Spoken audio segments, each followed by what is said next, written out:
Hello, my name is Harry Baker. I am a poet, and it is a great pleasure to be part of the virtual Scottish Friendly Children's Book Tour.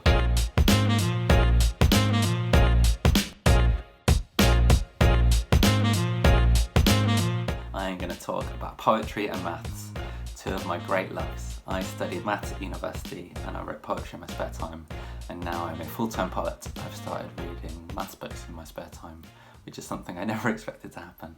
But one of the reasons why I did that is because last year, on the 12th of August, I turned 10,000 days old, which I think is a birthday that not enough people celebrate. And so I've come up with a new show called I Am 10,000 that I was touring just before live gigs sort of stopped happening for a while. And when I announced that I had a show called I Am 10,000, my friend Emma, who I studied maths with, said, "Doesn't that just mean that you are 16 in binary?" Which I wish I had thought of. But what I have worked out is that in Roman numerals, 10,000 is simply which is way more fun. And it has caused me to hold maths and poetry together again. For a long time, I always told myself the two were very separate things. I liked maths because there were patterns and definite right answers, and I liked poetry because you could be creative, and I hadn't found as many wrong answers yet. But I think the more that I've thought about them both, the more I think that they do have things in common, that they are about patterns, as much with words as with numbers. They're about trying to seek out truth, trying to make things slot into place. And so I'd love to share a couple of poems with you and maybe give you an excuse, a chance, a reason to try and write your own mathematically inspired poetry. But I think for me, despite telling myself that the two things were very different, the whole reason I got into poetry in the first place was because of maths. My school had a Battle of the Bands competition, and most of my friends were doing covers of their favourite rock songs from the charts. But me and my friend Luke were the two nerdy maths kids, and we thought it would be a good idea if we rewrote our favourite Jay-Z song and changed the lyrics to be, "I've got 99 problems, but maths ain't one." So if you imagine sort of Venn diagram of Jay-Z and maths, we were really smashing that Venn diagram intersection. But little did I know, I was later to go on to a poetry open mic night and see other people perform and just be blown away at everything that poetry could be. It made me laugh, it made me think, it gave me goosebumps, I even cried a little bit. And I wanted to get involved, but I thought, I don't have any poems. Maybe I could do one of my raps as a poem and see if I could get away with it. And I did my 99 Problems rap without any music, without my friend Luke there, and without any applause at the end. But I loved the sense of being up on stage and sharing my words. And it just so happened that the person who ran this poetry open mic night saw my performance, thought it stood out from everyone else's, and said, "Harry, you're a nerd. Would you like to come and perform at a poetry night I'm running in London where the theme is going to be prime numbers? We're going to get 25 poets to write poems about the first 25 prime numbers. If you get involved, you can pick your favourite. Everyone's got a favourite. And then perform that poem alongside 24 other poems about prime numbers. Does that sound like a fun night out for a teenager in London?" And I said, "Oh my god, absolutely, yes, please, thank you very much." So this is the poem I wrote for that night. It's called 59 because that was the number I picked. And a lot of the other poems were kind of like rhyming Wikipedia articles about numbers. But I've always liked prime numbers especially because they're the ones that don't quite fit in. They don't quite follow the patterns that we expect. And as a 17-year-old, I could relate to that. So this poem is called 59. 59 wakes up on the wrong side of the bed. Realises all his hair is on one side of his head, takes just under a minute to work out that that's because of the way that he slept. He finds some clothes and gets dressed. Now he can't help but look in the mirror and be subtly impressed how he looks rough around the edges and yet casually messed. As he glances out the window, he sees a sight that is best with of 60 from across the street. Now 60 was beautiful, perfectly trimmed cuticles, dressed in something suitable and never rude or crude at all, unimprovable, right on time as usual, but onky then a snooker ball but liked to play it super cool. 59 wanted to tell her that he knew her favourite flower. He thought of her every second, every minute, every hour, but he knew it would not work. He would never get the girl. Because although she lived across the street, they came from different ones. 59 and had 60's perfectly round figure. 60 thought 59 was odd. You see, one of his favourite films was 101 Dalmatians. She preferred the sequel. He romanticised the idea they were star-crossed lovers. They could overcome the odds and evens, because they had each other, while she within the she was honored by a mother that separate could not be equal. And though at the time he felt stupid and dumb for trying to love a girl controlled by her stupid mummy, she'd have been comforted by that simple Sunday 59 away from 60, and you're left with the one. And sure enough, after 2 months of moping around, 61 days later, 61 was who he found. He had lost his keys and his parents were out, so one day after school he went into a house as he noticed the slightly wonky numbers on the door.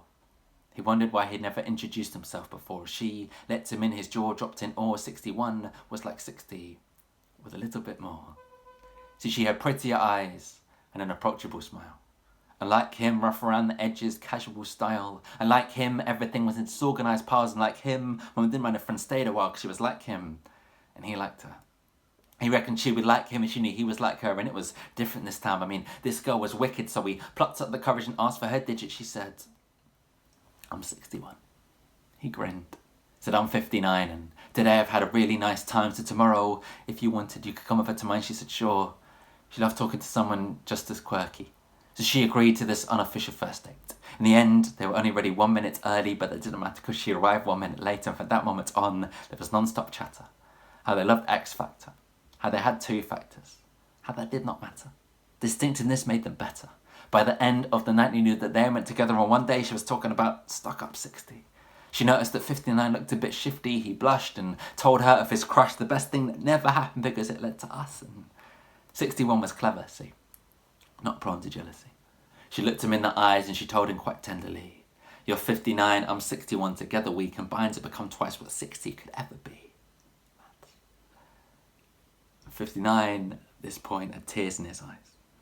He was so glad to have this one-of-a-kind girl in his life. He told her the very definition of being prime was the one in himself with his heart divided, and she was the one he wanted to give his heart to.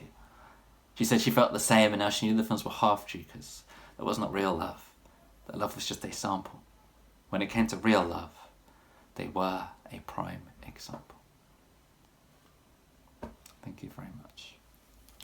So despite telling myself maths and poetry were separate things, I started off my poetry career with a very sort of heavy maths bent. But I think what I have learnt more recently is that my approach to the two has always been a playful one. When I'm writing poems, I love thinking about rhythm and rhyme and patterns and alliteration and just trying to be playful with it. And when I am doing maths, my favourite thing to do is solving problems and doing puzzles. And both of those things spark this kind of nerd rush in me when things slot into place. It's the satisfaction and the neatness to it. And I think I would never go as far as to say I have a formula for writing poetry. One of the things I do love about it is the freedom that comes with it. But I think that sense of playfulness is something that I took from loving games and puzzles as a child, and I've brought that into my writing.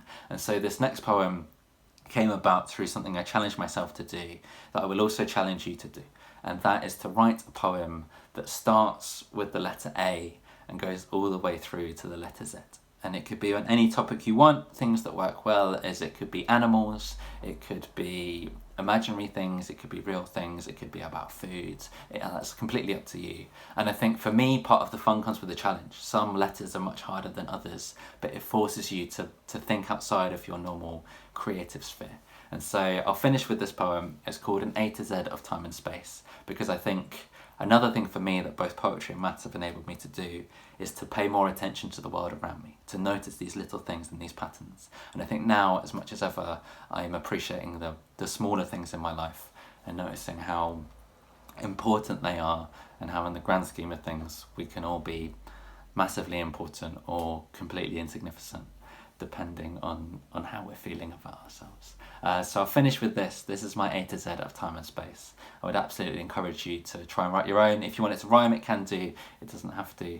But then I'll finish with this poem, and then I'll say goodbye. If you want to count through the alphabet as it comes, feel free. Otherwise, you don't have to. First there was nothing.